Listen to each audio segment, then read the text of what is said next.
médias se sont lancés dans la campagne Congolais Téléma. Elles ont sensibilisé la population de la Tchango sur les raisons de l'agression rwandaise en République démocratique du Congo et la lutte contre la désinformation. Nous écoutons la vice-présidente de la Tribune des femmes des médias, Grace Ndabi. Nous avons décidé de porter aujourd'hui, avec l'appui des soutiens du ministre de la Communication et Médias, la vision du chef de l'État portée par la première ministre à travers cette campagne Congolais Téléma. Vous le savez, notre pays est agressé depuis plus de 30 ans maintenant par son voisin, Rwanda, avec Paul Kagame, les derniers de tout le président. C'est parce un groupe de Congolais ont décidé de trahir leur patrie. Aujourd'hui, parce que nous sommes divisés contre nous-mêmes, comme a dit la Bible, un peuple, une nation divisée contre elle-même ne peut jamais réussir. Voilà pourquoi nous voulons sensibiliser toute la population.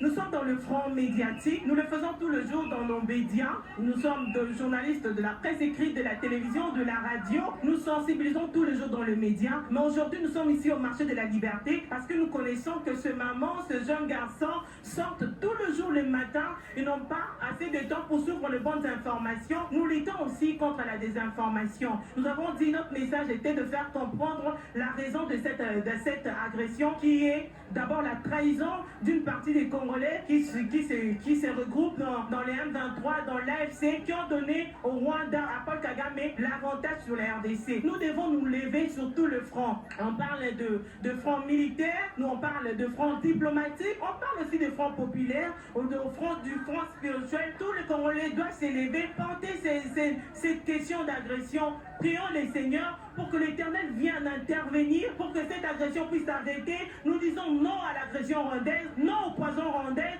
La vraie question, les vraies raisons de la guerre, c'est parce que nous avons trahi, non à la trahison. Nous sommes levés pour sensibiliser la population congolaise ici au marché de Liberté, dans la commune de Massina, interpeller les Congolais que s'il faut balkaniser le Congo, on balkanisera de l'Est à l'Ouest, du Nord au Sud. Alors si les Congolais restent bien solidarisés, si les Congolais demeurent dans la distraction, si les Congolais oublient la vigilance, nous nous réveillerons un bon matin et le Congo disparaîtra. On ne parlera du Congo que s'il y a l'Est, il y a l'Ouest, il y a le Nord, il y a le Sud.